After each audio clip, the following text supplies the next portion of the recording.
Bonjour à tous, nous voilà de retour en direct ici au Salon de l'Agriculture, en direct du plateau de Villach-Chemance, en direct sur Acteur Public TV pour parler des dynamiques et de l'innovation dans les territoires.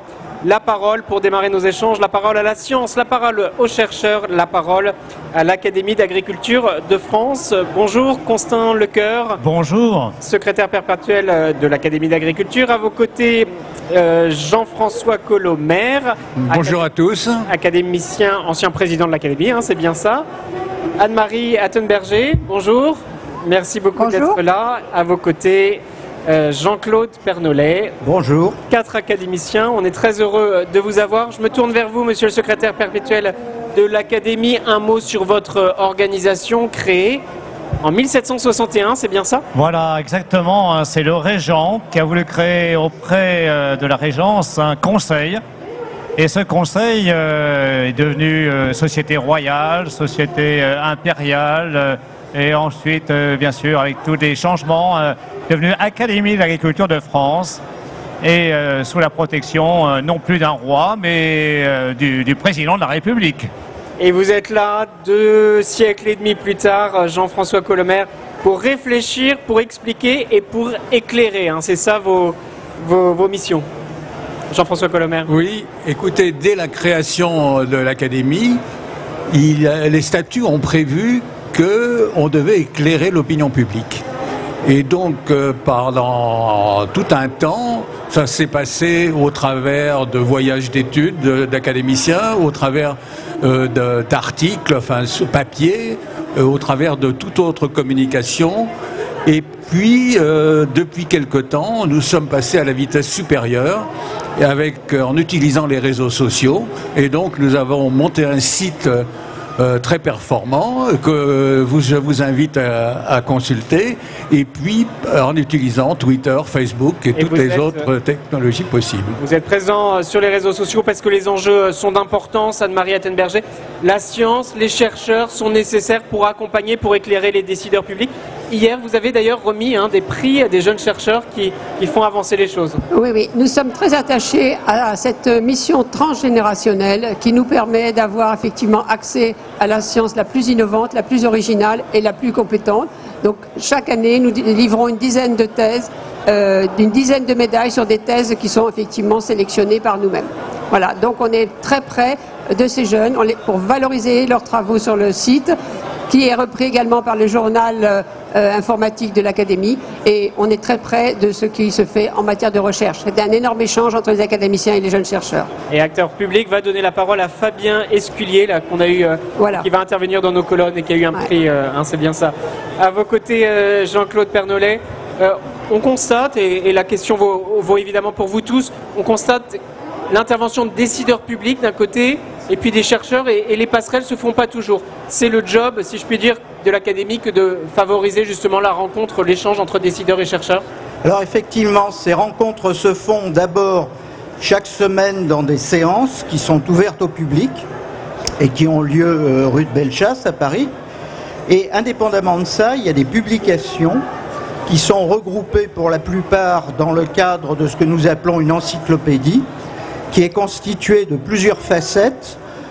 Une facette repère qui est faite pour les journalistes, avec des textes extrêmement courts, qui permettent de faire le point très rapidement sur une question, avec des articles plus complets qui font le point plus profondément sur une question, et puis ce dont je m'occupe plus particulièrement, c'est une collection d'articles scientifiques et techniques qui font le point sur la prospective, en quoi les dernières connaissances acquises peuvent permettre à l'agriculture de faire des sauts technologiques à bref ou plus longue échéance. Constant Lecoeur, je disais parfois un fossé entre décideurs et chercheurs. C'est pas tellement vrai sur le champ de l'agriculture. On voit qu'il y a des organismes comme l'INRA, comme l'ANSES, à qui on donnait la parole hier, à l'IRSTEA tout à l'heure. Le champ de la recherche opérationnelle, je veux dire, fonctionne sur le champ, les problématiques agricoles, selon vous? Oui. Quand on regarde un peu d'abord aujourd'hui, les problèmes ne sont plus des problèmes, je dirais que seulement verticaux. On essaie de travailler en transversal. Ce qui veut dire qu'il faut que les sciences parlent entre elles et qu'il faut des lieux, hein, et c'est pas tout à fait naturel, hein, et comment les mobiliser. Et on peut dire qu'au sein de notre académie, par les séances que vient d'indiquer Jean-Claude Pernollet, on a cette possibilité, comme on dit, nous on a une passion, c'est de connaître, on en sommes au niveau de la connaissance, mais comme on a aussi une ambition de transmettre, il faut que cette transmission soit la plus adaptée possible à tous les publics. C'est une des raisons dans lesquelles on est au salon.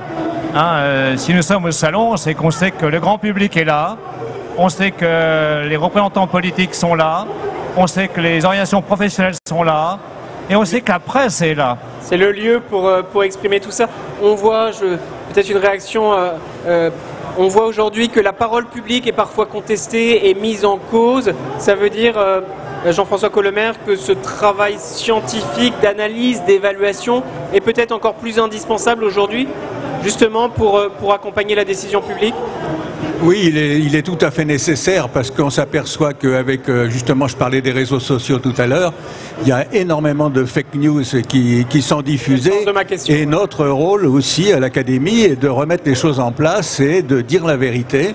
Et c'est ce que nous essayons de faire pour un peu montrer qu'il y a des fausses informations. Et par ailleurs, nous avons vraiment un rôle aussi à l'Académie, c'est d'éclairer les pouvoirs publics. Oui. Et autant que faire se peut, ils peuvent nous solliciter et on est amené à diffuser régulièrement des points de vue et des analyses.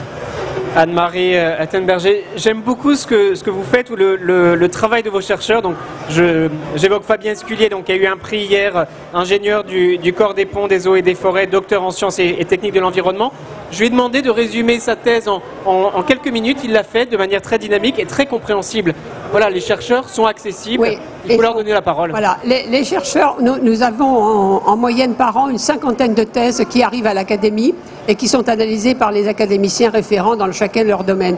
Et on s'aperçoit qu'ils sont extrêmement reconnaissants de cette valorisation qui permet effectivement à ces thèses de ne pas rester dans un tiroir. Ouais. Et pour nous, un échange énorme parce qu'on accompagne le travail de ces jeunes et que, évidemment, pour nous, c'est très intéressant.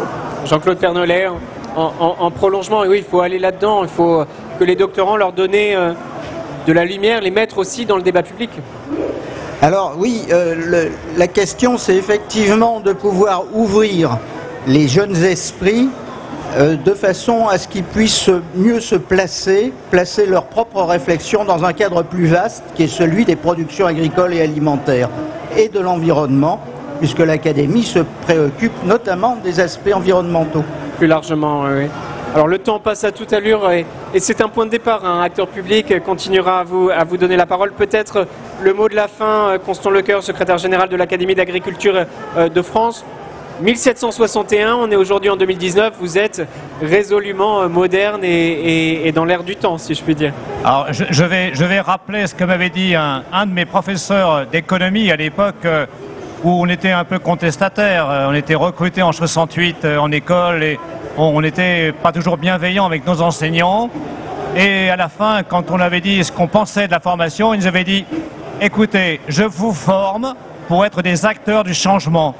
Eh bien, on espère qu'à l'Académie, nous sommes aussi des acteurs du changement et des accompagneurs du changement. On est très content ici sur le plateau de Village Semence de vous avoir donné la parole. Désolé, tout ça va très très vite, mais on vous donnera de nouveau la parole. Merci de nous avoir suivis ici en direct au Salon de l'Agriculture. Vous ne bougez pas, dans quelques instants, on va parler numérique et monde agricole. À tout de suite. Merci beaucoup.